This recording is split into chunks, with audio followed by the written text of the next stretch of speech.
I'm Cora, 31 years old, and last week my doorbell camera recorded something I never thought I'd see. My parents stood on my porch. Mom was practicing how to cry. Dad was mumbling, "We miss you, sweetheart," like he was memorizing lines for a school play. And my sister Melanie stood beside them, correcting their every move like a director on a Broadway set. Mom, the tears need to come before you say sorry. Dad, don't cross your arms. It looks insincere. They rehearsed 6 times before ringing the bell. They didn't know my Ring camera records everything, including the 12 minutes before anyone presses the button. I watched the playback twice. Then I opened the door, smiling. What I said next made all three of them freeze. Before I continue, if you find this story worth hearing, please take a moment to like and subscribe, but only if you genuinely want to know what happens next. And tell me in the comments, where are you watching from, and what time is it there? Now let me take you back 8 months, to the day I discovered $12,000 had vanished from the account I'd set up for my grandmother. Growing up, I was always the easy one. Melanie got the bigger bedroom because she was older. I understood. Melanie got the new clothes while I wore hand-me-downs. I understood. Melanie got sent to a private university while I went to community college because the family's finances are tight right now, sweetie. You understand, don't you? I always understood.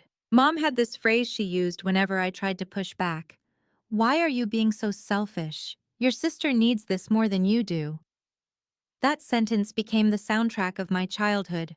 I became a nurse, worked my way up to the ICU at Providence Portland Medical Center. Stable income, good benefits, a job I genuinely loved. But somehow, that stability made me the family ATM. Cora, Melanie's between jobs. Can you help her with rent this month? Cora, your sister's car broke down. She needs it for work. Cora, we're a little short. Just until next month. I kept a running total once, out of curiosity. Over 5 years, I'd loaned my family $34,000.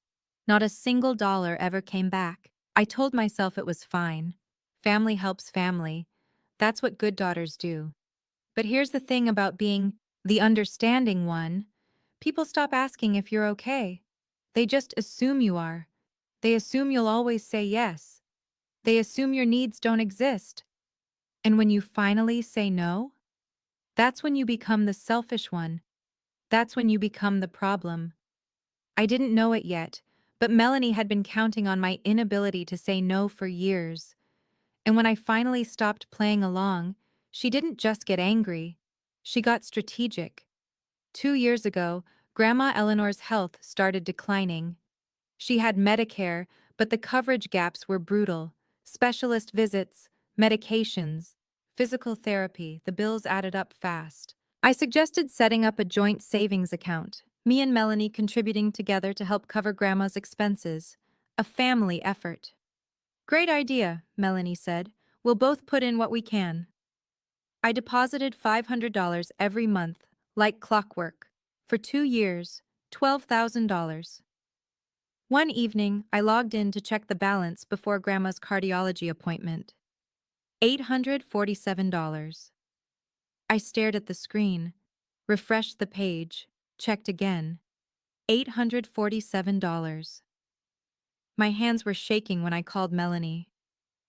"Oh, that," she said, her voice breezy. "I moved it into an investment opportunity. Real estate. It'll double in 6 months, I promise." "You took money meant for Grandma's medical care?" "I didn't take it, I invested it. God, Cora, don't be so dramatic." I drove to my parents' house that night. I thought they'd be horrified. I thought they'd demand Melanie return the money. Instead, Mom looked at me with that familiar disappointment. "Why are you trying to embarrass your sister in front of the family? She stole from Grandma's medical fund. She made a business decision. You're overreacting." Dad sat in his armchair silent. He wouldn't even look at me. I left that night knowing something had fundamentally broken. Not just my trust in Melanie, but my belief that my parents would ever choose me. I blocked all three of their numbers the next morning. 8 months of silence. 8 months of peace. Until 3 weeks ago, when someone rang my doorbell. Those 8 months were the first time I'd slept through the night since I was 18. I rented a small apartment in the Alberta Arts District. Nothing fancy, just a one-bedroom with a tiny balcony where I kept my plants, pothos, snake plants, a fiddle leaf fig I was determined not to kill. My coworkers noticed the change. "You seem lighter," my friend Priya said during a night shift. "Like someone took a weight off your shoulders." She wasn't wrong. No more Sunday dinners where Melanie's accomplishments were celebrated while mine were ignored. No more quick favors that cost me hundreds of dollars. No more being the family doormat. I installed a Ring camera when I moved in. Just for safety. A woman living alone, you know how it is. I liked being able to see who was at my door before opening it. The only person I truly missed was Grandma. I tried calling her a few times, but Melanie was always coincidentally there. "Oh, Grandma's napping. She's not feeling well today. I'll tell her you called." Grandma never called back. I suspected she never got my messages. Her 75th birthday was coming up, October 15th. I'd been counting the days, trying to figure out how to see her without walking into Melanie's orbit. Then I got a text from a number I didn't recognize. "Cora, sweetheart, it's Grandma, using the neighbor's phone. My 75th birthday party is October 15th. I want you there. I have something important to tell the family. Please come. I love you." I read that message 12 times. She wanted me there. But I knew Melanie would be there too. I hadn't decided what to do when, 3 days later, my doorbell rang. The notification popped up on my phone. "Motion detected at front door." I opened the Ring app, expecting a delivery driver or a neighbor's lost dog. What I saw made my stomach drop. Mom, Dad, Melanie, standing on my porch. My first instinct was to pretend I wasn't home. Let them ring the bell, wait, leave. Simple. But something made me keep watching. They weren't ringing the bell, they were just standing there, talking. I turned up the volume. "Need to look genuinely sorry," Melanie was saying. She had her phone out, checking something on the screen. "Mom, practice the tears again." Mom dabbed at her eyes with a tissue. "Like this? More natural. Don't wipe so fast. Let them fall." Dad cleared his throat. "What was my line again?" "We miss you, sweetheart. Please come home." Melanie's voice was clinical, directing. "Say it slower, more emotion." Dad tried again. "We miss you, sweetheart. Please, come home." "Better, but unfold your arms. You look defensive." I watched this for 12 minutes. 12 minutes of my mother practicing how to cry, my father memorizing his lines, my sister correcting their timing, their expressions, their body language. "Remember," Melanie said finally, "the goal is to get her to Grandma's birthday. We don't actually have to mean it, we just need her to think we're sorry." Mom nodded. "Got it." Dad nodded. "Got it." Melanie smiled. "Perfect. Now ring the bell." I saved the video, backed it up to the cloud. Then I sat on my couch, heart pounding, and made a decision. I was going to answer that door, but not the way they expected. The doorbell rang. I gave myself 30 seconds, breathed in, breathed out, checked my reflection in the hallway mirror. Then I opened the door with a smile. Mom's performance started immediately. Her eyes welled up, right on cue. "Cora, baby, we've missed you so much." "Mom," I said calmly, "how many times did you practice that?"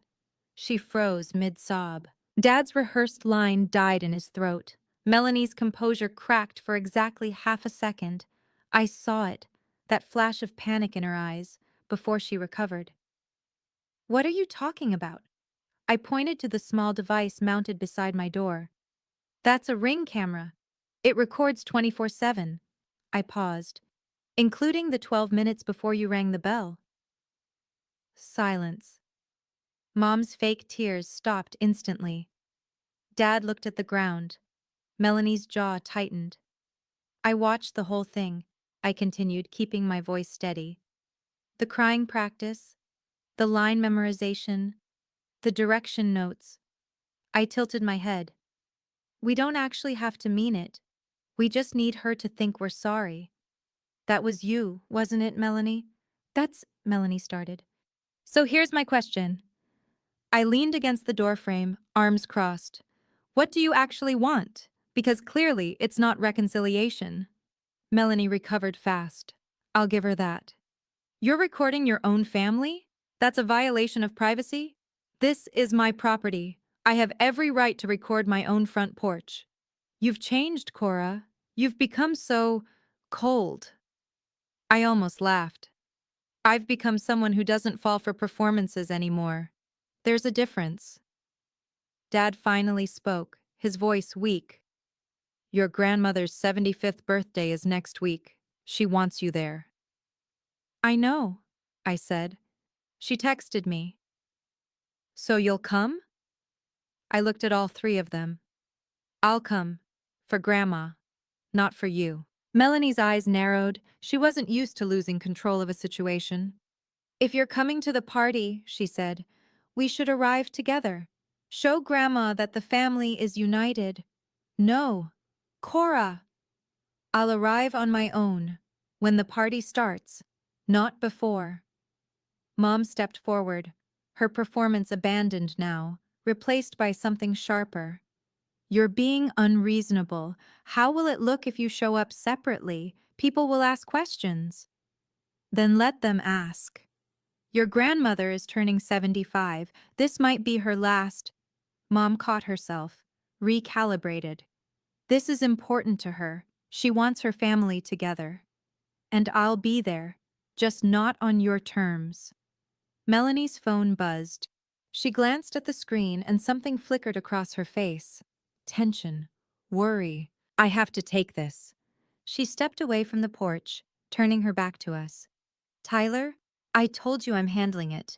No, she hasn't agreed yet. I know the deadline is. I couldn't hear the rest, but I heard enough. Deadline? When Melanie returned, her composure was thinner, cracks showing beneath the surface. What deadline? I asked. None of your business. Interesting, because you're standing on my porch, asking me for favors. Seems like some things are definitely my business. Mom jumped in quickly. Let's focus on the birthday, Saturday at Grandma's house, 2 o'clock. I'll be there at 2. And you won't cause any scenes? I smiled, the same calm smile I'd given them when I opened the door. I'm not the one who stages scenes, Mom, remember? They left without another word. I watched them drive away, then went back inside and replayed the Ring video one more time. Something was going on with Melanie, something bigger than wanting me at a birthday party, and I was going to find out what. That night, I couldn't sleep. Not because I was upset. I'd made peace with my family's dysfunction months ago, but Melanie's phone call kept replaying in my head. I'm handling it. The deadline. What deadline? For what? I pulled out my phone and scrolled through my old contacts until I found the one person in my family I still trusted, Aunt Diane, Mom's younger sister, a family law attorney with zero tolerance for nonsense. She picked up on the second ring. Cora, is everything okay? I'm fine, Aunt Diane, but I need to ask you something. I told her everything, the video, the rehearsed apology, Melanie's strange phone call. When I finished, Diane let out a long sigh. I wish I could say I was surprised. You're not? Honey, I've seen through Melanie since she was 16 and convinced your parents to buy her a car by crying about her depression. She's talented, I'll give her that. Do you know what's going on? Why they need me at the party so badly? A pause. Then, I've been meaning to call you. Your grandmother asked me about inheritance law last month. My breath caught. What? She's reconsidering some things, the house specifically. She didn't give me details, but Diane hesitated. I think she's having doubts about certain family members. The house, Grandma's Victorian home in Laurelhurst, the one she'd lived in for 40 years, worth close to $800,000. Melanie's worried, I said slowly. That's why she needs me there. If Grandma sees the family united, She might not change anything, but if she senses conflict, she'll ask questions. Exactly. I thanked Diane and hung up. So that was it. Melanie wasn't trying to reconcile with me. She was trying to manage a narrative, and I'd just become a threat to her plan. The next morning, I did something I hadn't done in 8 months. I opened our old family group chat.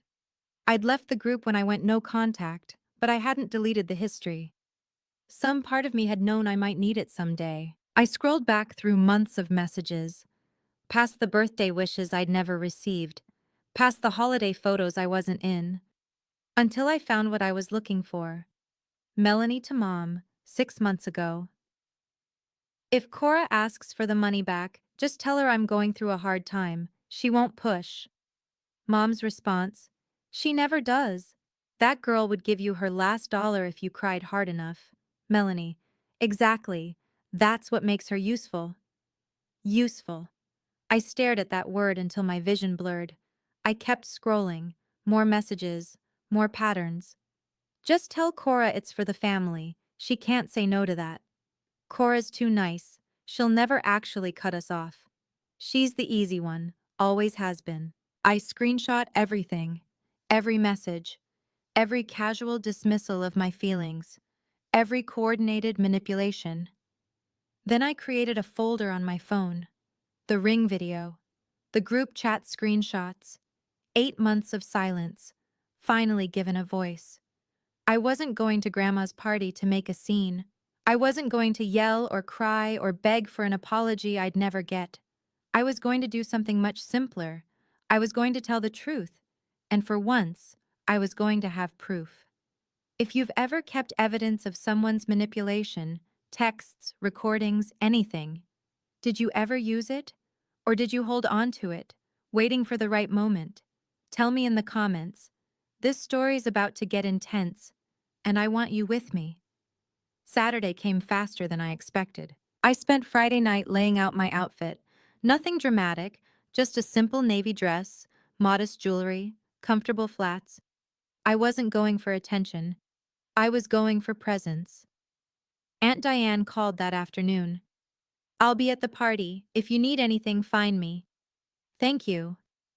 Cora? Her voice softened. Whatever happens, remember, you have every right to be there. That's your grandmother, too. I arrived at Grandma's house at exactly 2 o'clock. The Laurelhurst Victorian looked the same as I remembered. White paint, wraparound porch, rose bushes Grandma had planted before I was born. Cars lined the street, more than I'd expected. Through the front window, I could see people milling around. Aunts, uncles, cousins I hadn't seen in years. At least 30 guests, maybe more. Melanie had wanted an audience. She was about to get one. I walked up the porch steps and rang the bell. Grandma herself opened the door. She looked smaller than I remembered, thinner, but her eyes, those sharp blue eyes that had always seen straight through me, lit up the moment she saw my face. Cora. She pulled me into a hug. My sweet girl, you came. Of course I came, Grandma. I wouldn't miss this. Over her shoulder, I saw Melanie watching from the living room. She had a champagne glass in hand and a smile that didn't reach her eyes. Mom stood beside her. Dad was by the fireplace, looking uncomfortable. Come in, come in. Grandma took my hand. I have a seat saved for you. She led me through the house, past the curious stares of relatives, past my parents' forced smiles, to a chair beside hers. Not in the corner where Melanie had probably planned to put me, right next to the guest of honor. The message was clear. The party unfolded around me in a blur of small talk and hors d'oeuvres. Cousin Rachel asked about my job. Uncle Marcus complimented my dress. People who hadn't spoken to me in years suddenly found me fascinating.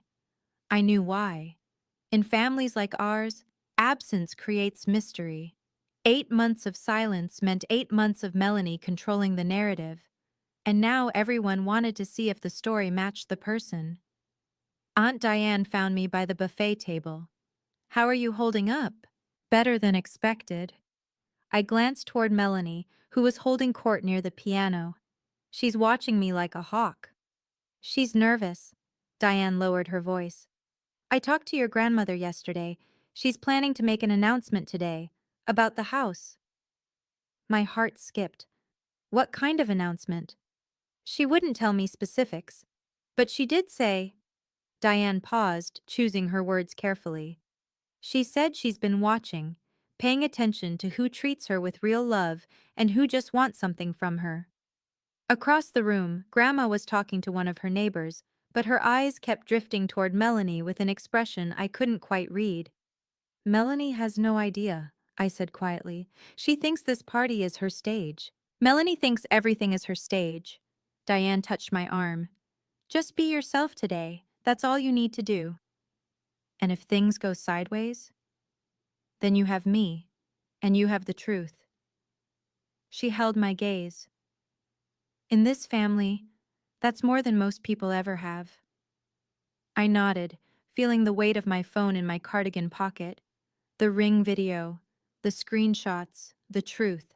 I wasn't planning to use them, but if Melanie pushed me, I was ready.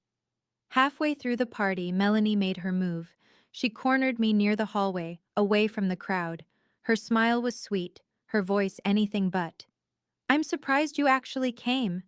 Why? Grandma invited me. Grandma invites everyone. That doesn't mean everyone belongs. I studied my sister's face, the perfect makeup, the carefully styled hair, the designer dress that probably cost more than my monthly rent. You look stressed, Melanie. Her smile flickered. I'm fine. Your phone keeps buzzing every few minutes, and every time it does, you look like you're about to be sick. You're imagining things. Am I? I tilted my head. Who's Tyler talking to right now? Across the room, Tyler, Melanie's husband, was nursing a drink and talking to one of our cousins. He looked miserable. Dark circles under his eyes. Shoulders hunched like a man carrying weight he couldn't put down. Melanie's composure cracked. Just slightly. Stay away from my husband. I haven't said a word to him. Keep it that way. She started to walk away, then turned back. You think you're so smart, don't you? With your little doorbell camera and your righteous act. But you have no idea what's really going on. Then enlighten me. For a moment, something raw flashed across her face. Fear? Desperation? It was gone before I could name it. Just, don't ruin this, she said quietly. For Grandma's sake. I'm not here to ruin anything, Melanie. I'm here for Grandma. Period. She searched my face for something. A tell, a crack. And found nothing. Fine, she said finally. Just stay out of my way. She walked back to the party, spine straight, smile restored. But I'd seen it now. The cracks beneath the surface. Something was very, very wrong. The backyard was beautiful. String lights wove through the old oak trees. White tablecloths covered long tables set up on the lawn. The caterer had arranged everything just so. Silver chafing dishes, crystal glasses, a three-tier cake with Happy 75th Eleanor in elegant script. Melanie had planned this party down to the smallest detail. She'd mentioned it in the group chat months ago. I want Grandma's birthday to be perfect. Everyone needs to see what a wonderful family we are, what a wonderful family we appear to be. That was the goal. I found a seat at one of the tables. Aunt Diane sat beside me. Across the yard, I could see Mom circulating, kissing cheeks, accepting compliments on her lovely daughter, who organized everything. Dad stood alone near the fence, nursing a beer. He'd barely spoken to me since I arrived, but I noticed something else. Tyler, sitting at a table near the bar. He was on his third drink in an hour. His conversation with our cousin had ended, and now he was scrolling through his phone with a furrowed brow. I watched as Melanie approached him, leaned down, whispered something sharp. Tyler's face tightened. He shook his head. She whispered again, more forcefully. He stood up abruptly and walked inside. Melanie watched him go, her jaw clenched. Trouble in paradise? Diane murmured. Looks like it. Interesting timing. Before I could respond, a clinking sound cut through the chatter. Everyone turned toward the patio where Grandma stood with a champagne flute in her hand. Thank you all for coming, she said, her voice still strong despite her years. Before we eat, I have a few things I want to say. The backyard went quiet, and Melanie's face went pale. Melanie moved fast. Before Grandma could continue, she stepped forward, champagne glass raised, her brightest smile locked in place. Before you do, Grandma, can I say something? She didn't wait for permission. I just want to welcome everyone, and especially welcome my little sister Cora back into the fold. All eyes shifted to me. Some of you may have noticed Cora's been absent lately. Melanie's voice dripped with false concern. She's been going through a really difficult time. Work stress, some personal issues. We've all been so worried about her. Murmurs rippled through the crowd, sympathetic glances, pitying nods. Mom jumped in, right on cue. It's true, Cora's been struggling. We're just so glad she's feeling well enough to join us today. I felt the shift in the room, the narrative being built, brick by brick. Poor Cora. Fragile Cora. Unstable Cora. They were framing me before I'd even said a word. Thankfully, Melanie continued, family is always here for each other, no matter what. She raised her glass. To Grandma Eleanor, and to family. To family, the crowd echoed. I lifted my glass but didn't drink. Across the yard, I caught Grandma's eye. She was watching me with an expression I couldn't quite read. Not pity. Something sharper. Something knowing. Aunt Diane leaned close. You okay? Fine. I kept my voice even, just watching. She's trying to discredit you before you can say anything. I know. Are you going to let her? I thought about the video on my phone, the screenshots, everything I'd kept. Not yet, I said quietly. But she doesn't know that. Melanie was still smiling, basking in the moment. She had no idea what was coming. Neither did anyone else. Dinner was served. I sat beside Grandma as she'd wanted. Melanie was across the table watching my every bite. The food was excellent. Grandma had always had good taste, but I barely tasted it. I was too busy observing. Uncle Marcus believed Melanie's performance completely. He kept asking if I was feeling better, if work was too much. I smiled and said I was fine. Cousin Rachel was skeptical. She kept glancing between me and Melanie with narrowed eyes. She'd always been sharp. Aunt Diane ate calmly, her attorney's poker face giving nothing away. And Grandma? Grandma watched everything. When Melanie excused herself to use the restroom, I felt Grandma's hand on mine. You're being very patient, she said quietly. Excuse me. I saw your face when Melanie gave her little speech. Grandma's eyes were knowing. Most people would have interrupted, defended themselves. Would that have helped? No. She squeezed my hand. It wouldn't have. Then I'll wait. Grandma studied me for a long moment. You've changed, Cora. Not in the way your mother claims. You've grown roots. I wasn't sure what to say to that. I have something to discuss with the family after dinner, she continued. Something important. When I do, I want you to listen, really listen. Of course, Grandma.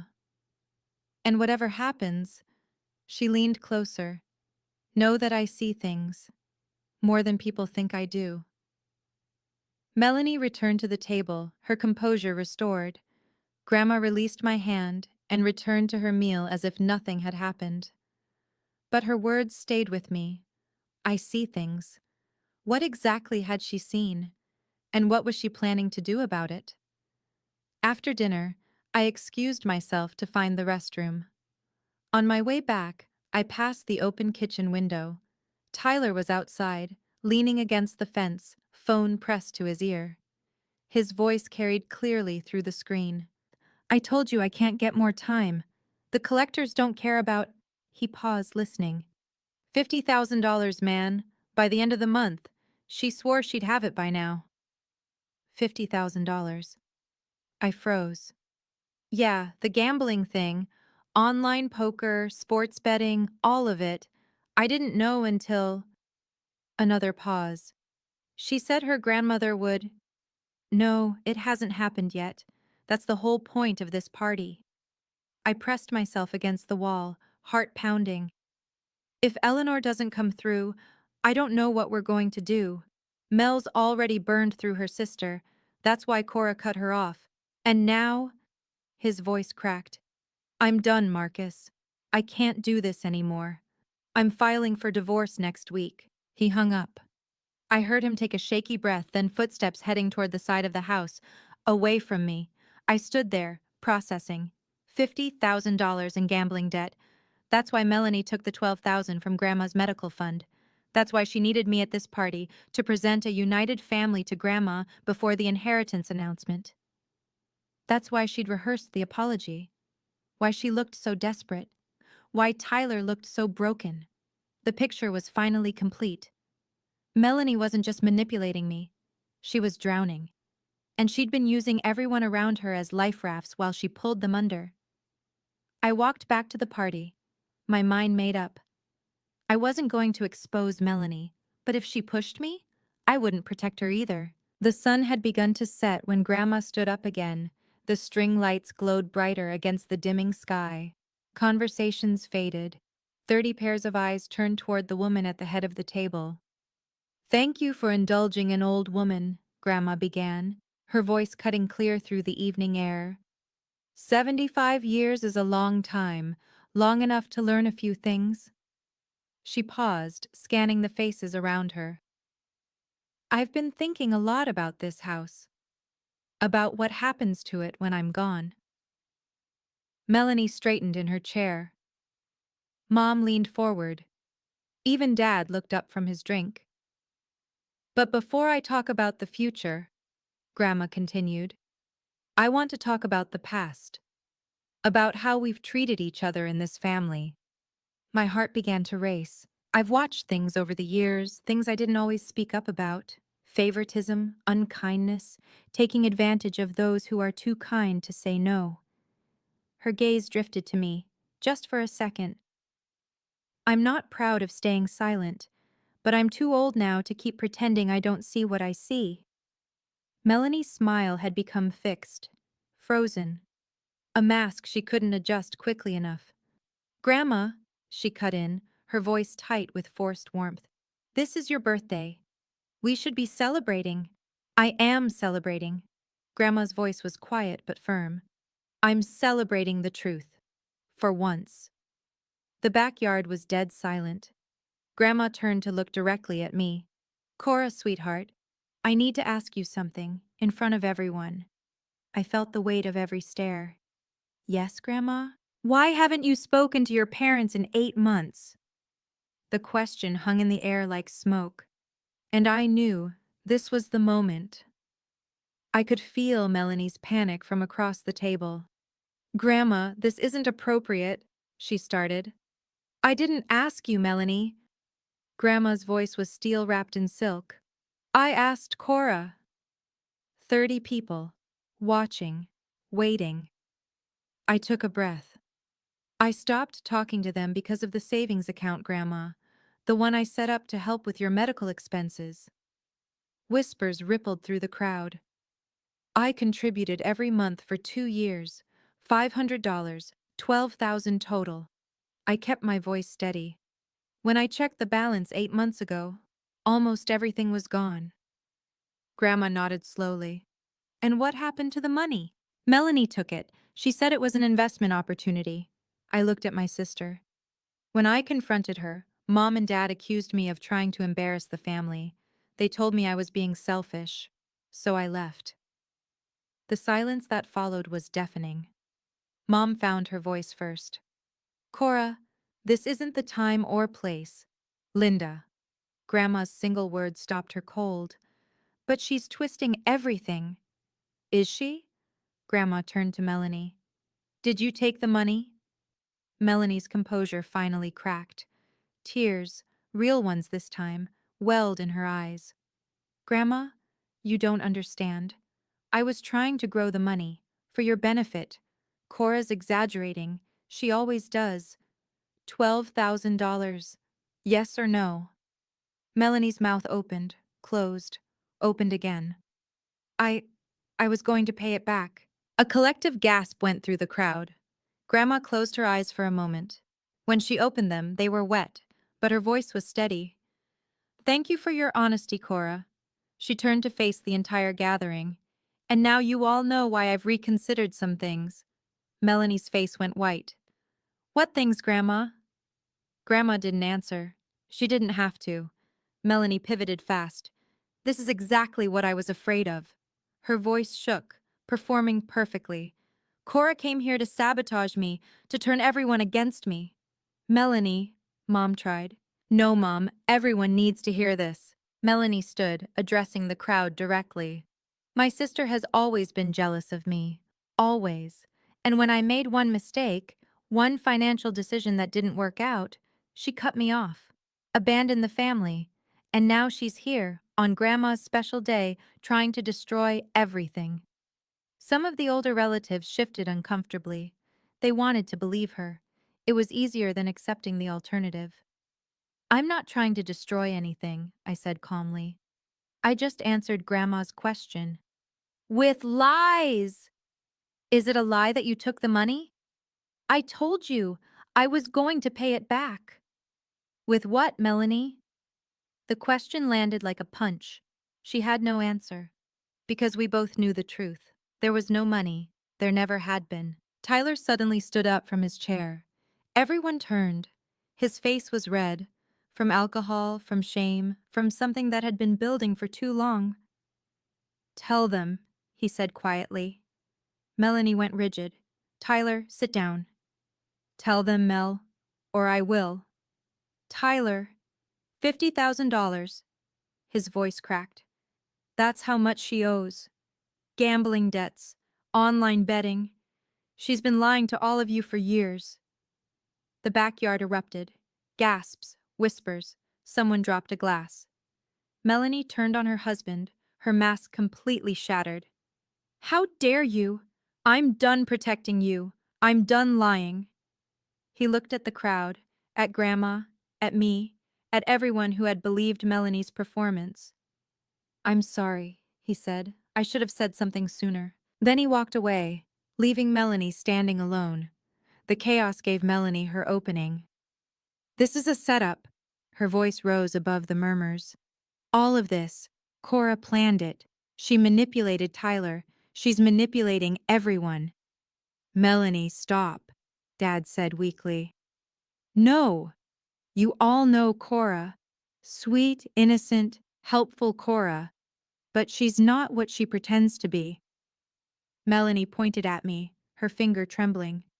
She recorded our private conversation, at her apartment, without permission. What kind of person does that? Eyes turned back to me. She's been collecting evidence against her own family, planning this ambush. She's sick. She needs help, not an audience. The narrative was shifting. I could feel it. Some people were buying it. I looked at Aunt Diane. She gave me an almost imperceptible nod. You want to talk about what I recorded? I pulled out my phone. Fine, let's talk about it. Cora, don't you dare! I turned my screen toward the table and pressed play. Melanie's voice filled the backyard. Mom, practice the tears again. More natural. Let them fall. Then Mom. Like this? Then Dad reciting, We miss you, sweetheart. And Melanie clear as day. Remember, the goal is to get her to Grandma's birthday. We don't actually have to mean it. We just need her to think we're sorry. The video ended. No one moved. Grandma's face was unreadable. Mom had gone ghost white. Dad was staring at the ground like he wished it would swallow him. Melanie's voice came out strangled. That's edited. She edited it. Ring camera footage has embedded metadata. Aunt Diane's voice cut through like a blade. Timestamps, location data. It's virtually impossible to alter without leaving traces. I'm a lawyer. I know. Melanie had nothing left. No tears, no excuses, no performance good enough to explain away her own words. The mask was gone. Have you ever held on to evidence of someone's manipulation, waiting for the exact right moment to use it? Was it the right call? Or did it change you in ways you didn't expect? Tell me in the comments. I want to hear your story. We're almost at the end now. The fallout is about to begin. Grandma Eleanor rose slowly from her chair. The backyard had gone silent. Even the night birds seemed to be holding their breath. I've heard enough. Her voice wasn't loud. It didn't need to be. Melanie. She turned to face her older granddaughter. I love you. I've loved you since the day you were born. That will never change. Melanie's lip trembled. Grandma, but I cannot trust you. The words were gentle and devastating. And I cannot reward behavior that hurts the people I love. She turned to my parents next. Linda, Robert, you raised both of my granddaughters. And somewhere along the way, you taught one that lying was acceptable. And you taught the other that her feelings didn't matter. Mom opened her mouth to protest. Don't. Grandma's raised hand silenced her. I've watched this family for years. I saw what you did to Cora. The loans that were never repaid. The sacrifices that were never acknowledged. The blame she received for simply asking to be treated fairly. Dad's shoulders slumped. I'm 75 years old, Grandma continued. I don't have time for pretense anymore. So here's what's going to happen. She looked around at the assembled relatives. I'm meeting with my attorney next week to update my estate documents. The specifics are my business, but I want everyone here to understand something.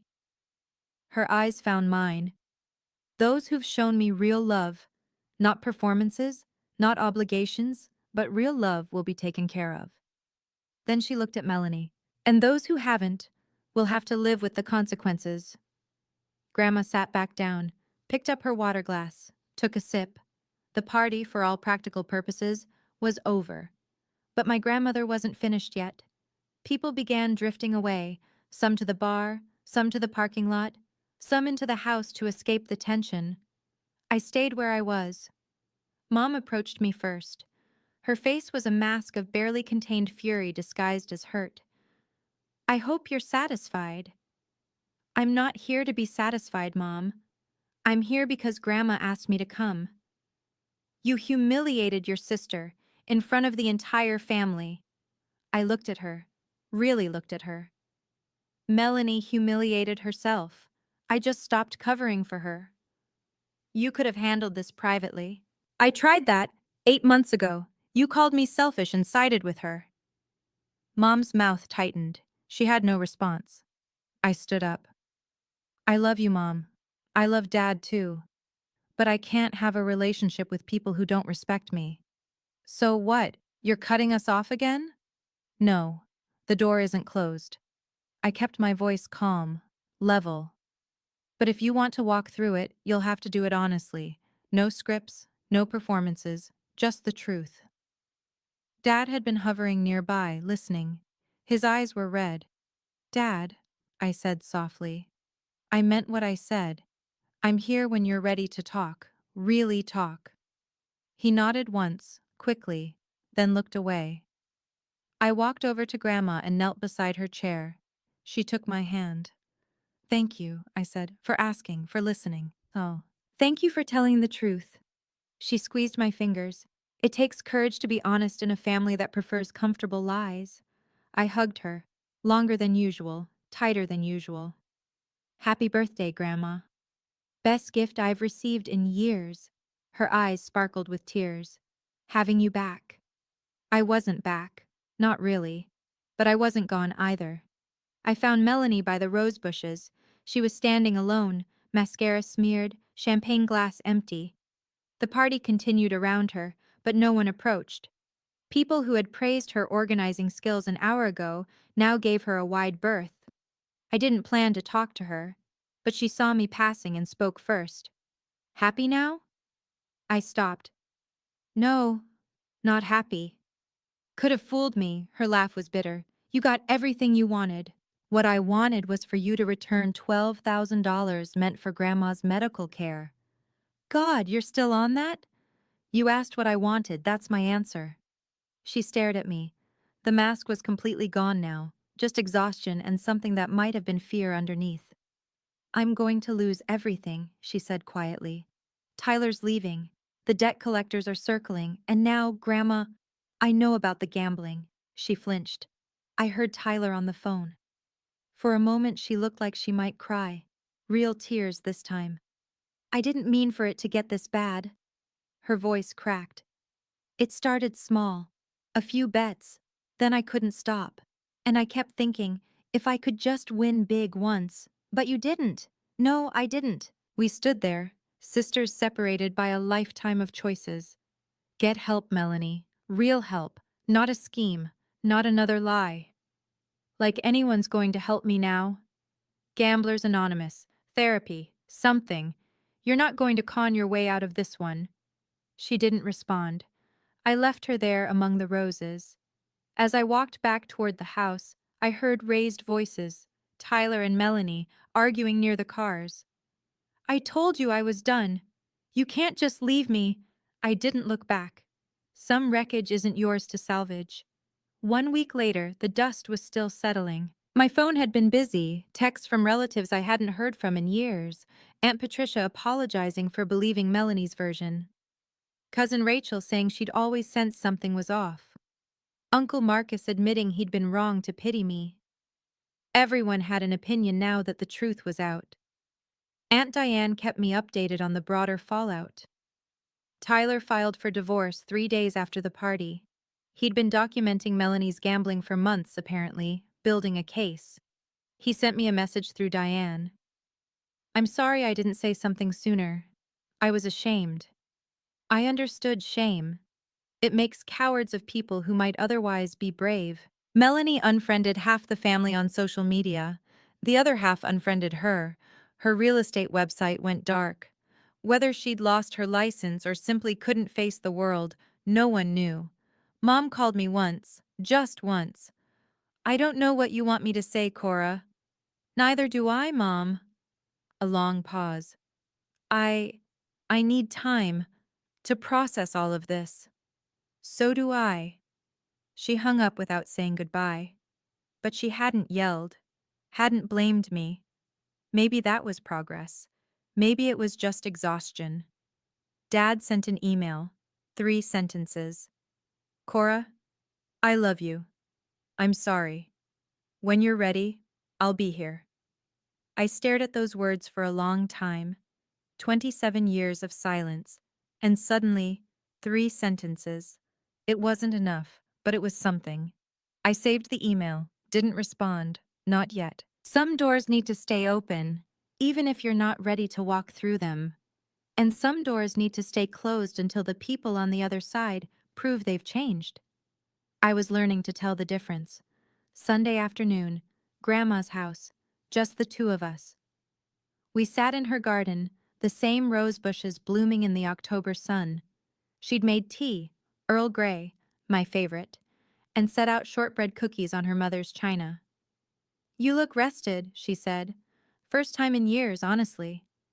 She nodded, understanding more than I'd said. I met with my lawyer on Tuesday, she mentioned casually, sipping her tea. Grandma, you don't have to. I'm not telling you what I decided. That's my business. Her eyes twinkled. I'm just telling you that I decided. I laughed despite myself. Fair enough. But I want you to know something, Cora. She set down her cup. You didn't do this for the house. I know that. Of course not. Some people would have. Some people did, not naming names. She smiled wryly. But you came to my birthday because I asked you to. You told the truth because I asked you to. And you would have done both those things even if I had nothing to leave anyone. I felt tears prick at my eyes.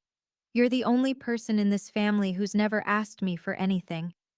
Grandma reached across and took my hand. Do you know how rare that is? How precious? I just wanted to spend time with you. I know, sweetheart. That's exactly my point. We sat in comfortable silence watching the bees drift between the roses. Come for dinner next Sunday, she said finally. And the Sunday after, and every Sunday you can manage. I'd like that. Good. Because I'm 75 and I plan to spend whatever time I have left with people who love me, for me. She squeezed my fingers. Not for what I can give them. Deal. For the first time in years, I felt like I had a family. A small one, but real. The text came 2 weeks after the party. Melanie's name on my screen. I'd unblocked her number, not out of forgiveness, but curiosity. Are you happy now? You ruined my life. I stared at the message for a long time. Then another came. Tyler left. Did you know that? Of course you knew. You probably helped him. I didn't respond. Grandma won't return my calls. Mom and Dad are barely speaking to me. Everyone in the family looks at me like I'm a criminal. Still nothing from me. This is what you wanted, isn't it? Poor little Cora, always the victim. Now everyone feels sorry for you. My thumbs hovered over the keyboard. Part of me wanted to respond, to defend myself, to explain, to try one more time to reach the sister I'd once loved. But I knew better now. Nothing I said would change anything. Melanie wasn't texting to reconcile. She was texting to unload her guilt onto me, to make me the villain in her story, so she wouldn't have to be. One more message appeared. The house should have been mine. I'm the oldest. I've done everything for this family. And you come in with your little video and take it all away. There it was. The house, the inheritance, the thing she'd been worried about all along. She still thought this was about money. She still didn't understand. I blocked her number again, set my phone down, looked out the window at the rain streaking down the glass. My sister was drowning in a hole she'd dug herself, and she wanted me to jump in after her. Not this time. Not anymore. Some people you can't save. Some people don't want to be saved. They just want company in the wreckage. That night, I sat in my apartment with a cup of tea and the silence I'd earned. The fiddle leaf fig was thriving. 3 new leaves since I'd gone no contact. I liked to think it had sensed the change in me, the weight lifting, the air clearing. I thought about everything that had happened. The video, the party, the reveal. Some people would call what I did revenge, but it didn't feel like revenge. It felt like exhaling, like finally being allowed to tell my side of the story. For years, I'd swallowed my hurt to keep the peace. I'd believed that loving someone meant enduring whatever they did to you, that family was a word that erased all accountability. I was wrong. Love isn't silent suffering, it's honesty. It's respect. It's choosing each other, not out of obligation, but because you genuinely want to. Melanie never chose me. She used me, and my parents let her. That wasn't love. That was convenience. I thought about the girl I used to be, the one who flinched at the word selfish, the one who gave and gave and gave until there was nothing left. She's still part of me, probably always will be, but she's not in charge anymore. I am. And this version of me, the one who says no, who keeps receipts, who refuses to be a doormat, she's the one I'm learning to love. Not because she's perfect, not because she got revenge, because she finally stopped abandoning herself for people who didn't deserve her loyalty. Outside, the Portland rain continued to fall, soft, steady, cleansing. I finished my tea and went to bed. Tomorrow I had work, and Sunday I had dinner with Grandma. That was enough. For the first time in my life, that was more than enough. 1 month later, life had found a new rhythm. Work at the hospital, dinners with Grandma every Sunday, walks through the Alberta Arts District on my days off, therapy every other Thursday, something I'd finally started, after years of telling myself I was fine. I wasn't fine. Not completely. Maybe no one ever is. But I was learning, growing, healing. Grandma and I had fallen into an easy routine. Tea in her garden, stories about her childhood, questions about my life that she actually listened to the answers of. She never told me what was in the updated will, and I never asked. It wasn't about that. It never had been. Dad emailed me again last week, longer this time. I've been thinking about what you said, about honesty. I don't know if I'm ready to have that conversation yet, but I want you to know I'm trying. I joined a support group for parents who've damaged relationships with their adult children. I'm learning things I wish I'd understood years ago. I love you. Dad, I cried when I read it. Then I wrote back. That means more than you know. I love you too. I'm here when you're ready. Mom hasn't reached out again. Maybe she will. Maybe she won't. I've made peace with both possibilities. And Melanie? Last I heard, she'd enrolled in Gamblers Anonymous. Tyler told Aunt Diane during the divorce proceedings. He wanted me to know. I hope it helps.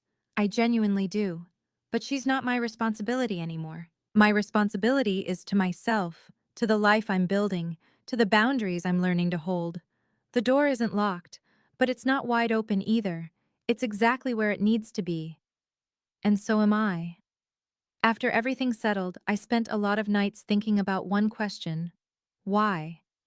Not, why did they do this to me? That's a victim's question, and I was done being a victim. I meant, why does this happen? Why do families like mine exist? Here's what I figured out. My sister isn't evil. I know that's hard to believe given everything I've told you.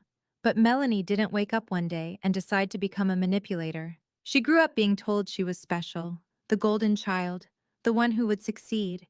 And when reality didn't match those expectations, when her business struggled, when the gambling spiraled, when her marriage cracked, she didn't have the tools to cope. So she performed, because that's all she knew. Psychologists call it narcissistic adaptation. When your entire sense of worth depends on looking successful, you'll do anything to maintain that image, even if it means using the people who love you. I'm not excusing her. Understanding someone isn't the same as forgiving them. But understanding helps me stop waiting for an apology that will never come. And my parents? They weren't monsters either. They were scared. Mom was terrified of conflict, of being judged by the extended family, of facing the truth about her perfect daughter. Dad was terrified of everything. Easier to go along with Mom. Easier to stay quiet. Easier to let someone else take the fall. Fear makes people small. It makes them choose comfort over justice. I get it. I was scared too, once. Scared of being called selfish, of being the difficult one, of losing the family I thought I needed. Here's what I've learned. Some fears are worth facing, and some family is only worth what it costs you to keep. If any of this sounds familiar, if you're the easy one in your family, the peacekeeper, the one who always understands, I want you to know something. Being kind is beautiful, but kindness without boundaries is just self-abandonment dressed up as virtue. You're allowed to say no. You're allowed to keep receipts. You're allowed to love people and protect yourself from them. These things aren't contradictions. They're survival. And if someone calls you selfish for refusing to be used, that tells you everything you need to know about what they were getting from you. Trust that feeling in your gut. I finally did, and it saved my life. If you've ever had to set boundaries with the people who raised you, you know it's one of the hardest things a person can do. It doesn't mean you don't love them. It means you finally learned to love yourself too. Have you been in a situation like mine? Have you held on to evidence, drawn a line, walked away from people who didn't deserve your loyalty? Tell me in the comments. Your story matters, and you might help someone else find the courage to tell theirs. If this resonated with you, please like, subscribe, and hit that bell. And if you want more stories like this, about family, boundaries, and finding your way through the mess, check the description. I've linked a few that I think you'll connect with. Thank you for listening. Thank you for being here. And thank you for believing me.